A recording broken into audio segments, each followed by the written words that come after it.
In this Elden Ring Nightreign video, I'm going to be giving you guys some beginner tips to help you get going in Nightreign. This video is not only for people who haven't played Nightreign before, it's also for people who have played the network test and have a basic understanding of the game.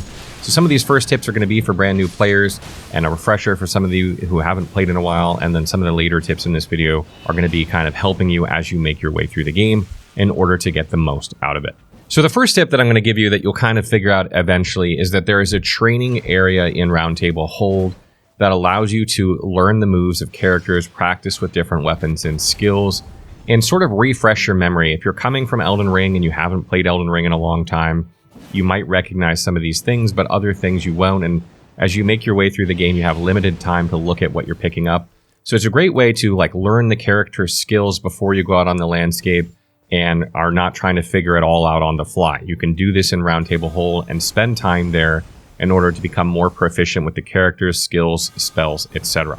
And something that's really handy is there is now a feature that will allow you to teleport anywhere in Roundtable Hold. If you bring up the menu and you pick a location on the menu there, you can go anywhere you want. So if you want to go to the sparring grounds in order to practice, you can just click it and it'll take you there. If you want to go back to expeditions, you can click it and it'll take you there. If you want to go to work on your relics, you can click it and it'll take you there. That way you don't have to remember where everything is in Roundtable Hold. Roundtable Hold is not very big and eventually you will memorize it, but at the very beginning you can save yourself time by just teleporting. The next thing is matchmaking and how to use the systems. When you first look at the matchmaking screen, it can be a bit overwhelming. But the first thing is you need to decide whether you want cross-region matchmaking on or off. This can affect your ping since it's P2P. So depending on whether you're okay with higher ping or not, you may want to turn this on or off. This is in your options. This isn't in the matchmaking screen. But I highly recommend at launch, if you're playing, probably turning this off unless you're playing with a friend from a different region, simply because this game is heavily affected by ping and it can be very hard for dodge, parry timings, blocking, etc.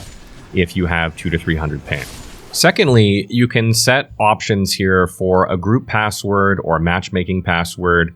And these are a little bit different. The matchmaking password allows you to just set a password and then you're only playing with those people that are using that same password. So you could set a specific one for your two other friends, or maybe you have a community like ours. We're going to be using the password Fextra, F-E-X-T-R-A, all caps. So if you want to play with a Fextra Life community at launch, use that password. Anyone using that password is part of our community. And what's really handy about this feature as well is you can make it so that maybe you only have one friend you're playing with. So you can set password to 2 players, and then it can just pick up a third random player to fill out your group. So depending on how many friends you have or how many people you want to play with, if you're having a hard time getting a group, you can switch this around. The group password allows you to see asynchronous features of other people. So again, we're going to be using the Fextra password, all caps, for this, and this will allow you to see players that have died, their bloodstains, and other asynchronous features of the game. So generally speaking, if you're playing in a community, it'd probably be good to have this on, but then you can set your individual password if you just want to play with your friends, and you can leave that on. Or you can just not have it on and see, potentially random people's bloodstains. But as our community, we're going to be having the Fextra password. So moving a bit forward, as you actually load into the game, the first thing you're going to notice is the map. And you can actually turn on a detailed view of this map. You can toggle back and forth to kind of see where things are on the map, but learning how to read this map is a huge part of Elden Ring Nightreign. And there are various spawn points that you're going to spawn into depending on what boss you're facing and, some randomized elements, but you should be overall familiar with the general layout of the map, as this does not change a whole lot. Certain things will move around, like runes will move, and structures like forts and stuff will move around. But the general layout of the map will more or less be the same, from its topography and stuff like that, so you should get used to that. And something that's really handy is you can look at the elemental icons on structures and they will show you what sort of weaponry that you'll get from those places. For instance, if you go somewhere with a fire icon and you defeat the boss there, you'll likely get at least one fire weapon. Or if you go somewhere where there's a bleed icon, you might get a bleed weapon. So if you're a specific type of weapon that you're looking for, you definitely want to head to those places, and that can help you get the weapon that you need. Additionally, use your pins on your map to indicate where you think you should go next. Each character will have their own color pin, so you can see which player is indicating what, and this is really helpful if you're not on voice chat, which can really help if you're playing with other people. Being in voice chat can, but if not, use your pins, and when 2 people put a pin in the same location, it will turn white, and this means you kind of have a consensus. They agree that we should go in that location, and you can have more confidence if you head there, they will also head there. So try and pin things, even if other players have pinned them, pin them too, so they know that you understand where to go. Another really basic tip, but for new players, is try and stay in a group when possible. Things always go better in a group in this game, and I highly recommend not starting out the game single player. In the multiplayer menu, you can actually go down to the bottom and change it to single player if you want. That's how you play single player. You won't have to wait for a group to do this. But the game, in my opinion, is not super well balanced for single players. There are some good players out there that won't have trouble. But if you're a brand new player to this, I highly recommend playing in a group and staying together. And the next thing is about relics. As you do runs in this game, whether you succeed or fail in your run at tackling a Night Lord, you will gain relics, and you can equip these in Round Table Hole on your characters, and they have different character color slots each, indicating that they can use different types of relics in those slots. And these relics can do all kinds of things. They can give you more stats, which can boost the damage that you do, or maybe give you more FP or more stamina, or they can make it so your starting weapon has like poison or bleed on it, or starts with fire, or that certain abilities for certain characters are stronger. There are a lot of different effects, and really how you get stronger in this game is by going on runs, whether you succeed or fail, getting more relics, and improving your character through this. And these are highly randomized, so you might get really strong ones or really weak ones, or you might get them for characters that you're not playing. But each Night Lord has a Night Lord specific relic that they give you that are really strong too. So you're going to get those as you complete the Night Lords, and that will help you get stronger. Additionally, after you complete the first boss, you'll have an option to change the relic slots of a character that you're using. You can purchase these using some of the in-game currency that you acquire from doing runs in order to be able to use different combinations of relics on each character. So maybe you don't like the relic colors that you have, you can change these, and that allows you some more flexibility in the way you play those characters as well. So make sure you get through that first boss if you don't like your combination of relics on that character, and then you can change this around. So as you get into the game, leveling up is a huge priority. You want to try and get levels as much as you can, and getting from level 1 to level 2 is absolutely huge. Depending on the character that you're playing, you can almost double your health stat when you do this. Some of the classes, depending on what they are, won't be quite double. They might be like a 30% increase or a 40% increase in health, and others are closer to 80%. But this one level from 1 to 2 is absolutely huge.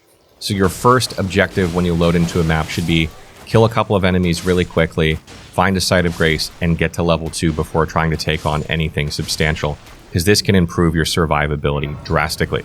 Additionally, you need to make sure to level up as you play through the map, and so anytime you clear an area or clear a boss, use the Site of Grace to level up, and make sure you run by Site of Graces as you're making your way through the game, because they will replenish your flasks, they'll heal you and stuff like that. So there's absolutely no reason not to run by one close enough if you see it in your peripheral view.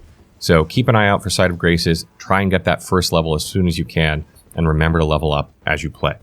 The next thing is that you want to prioritize churches as much as possible in order to get more flasks to heal you, because when you go to the churches, it will increase your flask count, and this is really important to success in boss battles. The more heals you have, the more likely it is that you will survive these fights.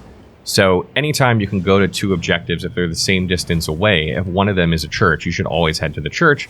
And if the church is just past another objective, you might want to clear that objective first and then hit the church afterward. I don't recommend just skipping that objective if it's an easy one, but you definitely want to prioritize churches in order to upgrade your flask count, because as you go into the end of the second day, into the third day, you probably want to have at least 6 or 7 flasks, or you might have a difficult time with the boss.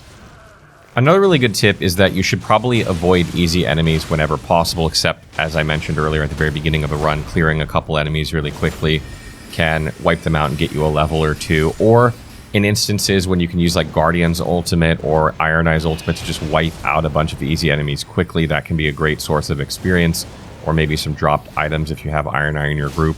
You can save yourself a lot of time, allowing you to get to more bosses, more forts, more locations that are going to give you more XP and better rewards by skipping enemies that you see, unless you can kill them quickly. So try not to take on easy enemies unless you need like just a little bit more XP to level up, or you can just wipe them out quickly. Otherwise, you spend a lot of time fighting them and you don't get as much reward as you would fighting bosses. The next tip is try to prioritize things that are in the outer area of the map before moving inward if possible. So if you load into the map and you have like a ruins that's in a little bit and you have a fort that's out a little bit, it's better to do that fort that's out a little bit first, because as the ring collapses and you get further into the game, you're not going to have the opportunity to go outward. So try and do the things on the outer ring or outer rim of the map first, if you can, if it makes sense, and then go inward. That doesn't mean that you just have to do like a ring around the outward part of the map, but if there's a close objective to you when you spawn in on the outward part, you should definitely try and do those if possible. And sort of piggybacking off this, pay attention to time. As you play more, you'll get better at situational awareness and knowing how much time you have left roughly. And you need to know where you are versus where the ring is going to be. And this will happen as you play more. But if you know that you are closer to the center and when the ring is going to collapse, you probably don't need to move much. But if you know you're all the way on the outer skirts and you're like clearing a ruins and it's going to be last second, you should be prepared to run as soon as you finish. Paying attention to things like this will help you in clearing things successfully and not getting caught in the night rain.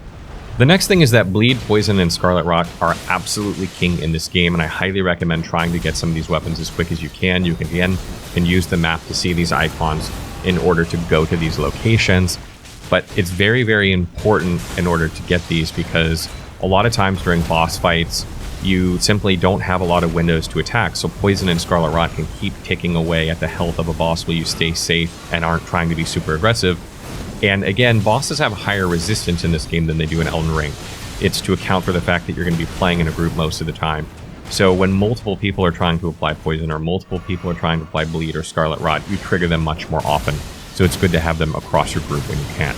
The next point is that party composition is important in this game, and using characters that have synergy and using characters that are not all melee, for instance. If you have a whole melee group, it can be very difficult sometimes. It's not like it's impossible to do with an all melee group. But if you're just starting out, what can happen is if you're fighting a boss that has a lot of AoEs, which definitely happens with some of the Night Lords, and you all get AoE'd simultaneously and you all go down, there's nobody left to revive, even if like you haven't gone down the whole time, and it can be a wipe for you there. So having at least one ranged character can help you get reses on characters that are meleeing, and maybe even two ranged characters if you're just starting out, depending on what characters you're playing with. But you definitely want to try and have a good balance of characters, and also learning what other characters' skills are can be very valuable. Like if you know that Recluse's ability makes it so that you heal and replenish FP when you attack targets that are marked, then you can take advantage of that when you see it going off. Otherwise, you might not understand what she's doing and not take advantage of it. So make sure you learn those and make sure you have a good party composition and you're not like all Guardians or something, even though I'm sure people will do it with that setup. The next thing is that talismans drop from scarabs, which you can find usually on the landscape or in forest areas, but also the main keep in the very center of the map. There's a chest there that will always give you one of three choices of talisman. So it's really good to get there at some point before the end of your second day. So make that a priority for you at some point.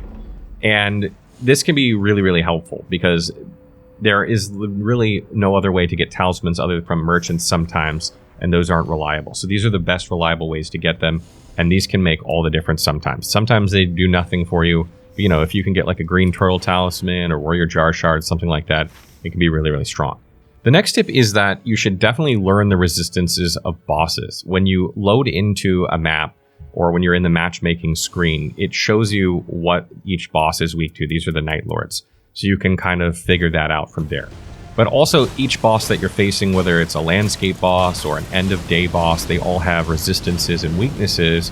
And once you learn these, it can make these fights a lot easier. Because if you're like hitting into something that's resistant to your damage type, it can take forever. So I highly recommend use the wiki for this. We will update this with all of this stuff and all the resistances. I don't think these have changed too much from the base game, but if they have, we'll get them in there. And obviously the new bosses will be there as well. And this can make things go a lot easier for you. And sort of piggybacking off the talisman point, check merchants when you see them. Merchants can sell talismans. They can also sell upgrade materials, including purple upgrade materials that can upgrade an item from blue to purple. It's rare, but they do have them sometimes. Sometimes they have a better weapon than you have or a better shield if you're using a shield character. So there are definitely reasons to check out the merchants. I wouldn't say go out of your way to find them, but if they're near where you are, definitely check them out. And if you want reliable upgrade materials for purple, you can go into mines when you see them. There's usually a boss in there, and if you defeat the boss, you'll have an option to get purple upgrade materials. These are not usually that hard of bosses if you end up near a mine, so I highly recommend going in there if you see one. And lastly, when it comes to consumables, there are better consumables than others. Warming stones are really good. Boiled crabs, really good, or boiled prawns is really good for protecting you from damage. You know, the flesh is really good for boosting your physical damage. Starlight shards are good if you're playing an FP intensive class like Recluse. So there are some good ones. The boluses and stuff like that, the clear status effects, are not that good in my opinion. I wouldn't take those. Fire pots are like middle of the road. They're good sometimes and not others. So definitely try and prioritize like warming stones, or maybe if you want a Stone's Word key to open one of those, if you're going to do that, those are good as well. But try and stay away from things that like boluses and things like that that aren't going to be super useful. So that wraps up our getting started guide for Nightreign. I hope you found some of these tips helpful. Some of these at the very beginning are useful for brand new players, and they won't be super useful to you if you've played Nightreign before, but a lot of the other ones definitely hold you in good stead. And make sure you use the wiki if you need it in between runs. It's pretty much near impossible to look at it while you're playing. But you know, if you're at work and you want to learn what some of the resistances are, refresh yourself on character skills, absolutely be sure to check that out as well. So what do you guys make of these tips? Are there other tips out there I forgot that helped you, or that someone gave you when you started playing, or do you have other questions about Nightreign? If so, leave them in the comments and I will try and respond to them as soon as I can.